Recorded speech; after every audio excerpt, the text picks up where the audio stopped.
We often think of Advent as just a time of waiting or preparation. But what if it were something more? There's this incredible homily that reframes the whole season as a life project. And today, we're going to break down its call for us to live with this deep, profound honesty, exploring a choice between light and darkness that really defines every single moment. All right, let's jump right into the core idea that frames this entire discussion. You see the quote here from St. Paul. This isn't some heavy command, it's a transformative invitation, and it's right at the heart of this whole life project. So here's our game plan. First, we'll unpack what this life project is all about. Then we'll dive into that core conflict between light and darkness. We're going to get really specific about what the works of darkness actually are, and then look at the solution of putting on Christ. And we'll wrap it all up with this urgent call to be watchful. Okay, let's get into our first section, a life project. The whole concept really boils down to one fundamental choice that the source puts on the table right from the get-go, the decision to live with total honesty. So the homily kicks things off with this core principle. The idea is to act with complete sincerity, like we're always out in the open. And why? Well, as the homily points out, a lot of the wrong things we do only work because we think we can hide them in the shadows. And this is where that metaphor of being seen gets even deeper. Behaving as in the day isn't just about what other people might see. It's about a spiritual state of being, living as if we're already in the full light of the Lord. Because, as the text says, that reality is way closer than we might think. And that, of course, leads us straight to the central conflict here. It's a super clear choice, framed as two totally opposite ways of living, two different paths we can walk down. Now, notice the tone here. This isn't presented like some heavy burden or a chore. The source frames it as this joyful invitation. It's an open call for everyone to come together and walk towards this light. It's all about community and a shared goal. This slide just lays out the contrast perfectly. On one side, you've got the night of this world, a time for hidden actions that the source says is already fading away. And on the other, you have the day, a time for honest living in the Lord's light, which is getting closer and closer. Okay, so light and darkness sounds pretty poetic, right?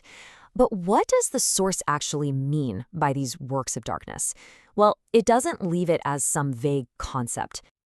The homily kind of sees that question coming. It gets that if we're supposed to reject something, we first need to know exactly what it is we're rejecting. So to make it super clear, the source pulls these examples straight from St. Paul. And these aren't some abstract ideas of evil. They're very real, tangible behaviors, things like excess, impurity, and conflict. These are what it looks like in practice to live in that spiritual darkness. So after defining the problems so clearly, the source gives us an equally clear and incredibly powerful solution. And here's the solution. It's all wrapped up in this beautiful metaphor. Christ isn't just some abstract idea to believe in. He's something to be worn, constantly, like a piece of clothing that becomes part of who you are, part of your identity, covering you completely. So what does wearing Christ actually look like day to day? Well, the homily explains it's about keeping up with these three things: a constant state of communion, an ongoing dialogue through prayer, and a real living relationship. The idea is that this connection should feel as constant and natural as the clothes on our back. Okay, so this all leads to our final and maybe most important section. It's this powerful call for immediate action. It's not enough to just know about the choice. The source insists we have to be vigilant. We have to be watchful. And this quote introduces a really critical element, right? Uncertainty. We don't know the day, we don't know the hour. And because of that, what matters most isn't some last-minute scramble to get ready. It's our constant state of readiness. Our vigilance is everything. The homily then turns this whole idea into a very direct, very personal question. It's asking us to look at our own lives. I mean, if that moment were right now, which state would we be found in? Would our actions be the kind that belong to the day or to the night? And it immediately follows up with this sharp challenge that cuts right through our tendency to procrastinate. If we know a change is needed, what's the logic in waiting? Why not start again with the Lord right now, today? Now, to make this idea of being watchful less abstract, the source concludes by highlighting three distinct ways the Lord comes into our lives, making this choice a constant, present reality. And these three moments are laid out so beautifully. You've got the ultimate future, the end of time. You've got the annual celebration, Christmas. And so crucially, you have the immediate present, the Eucharist.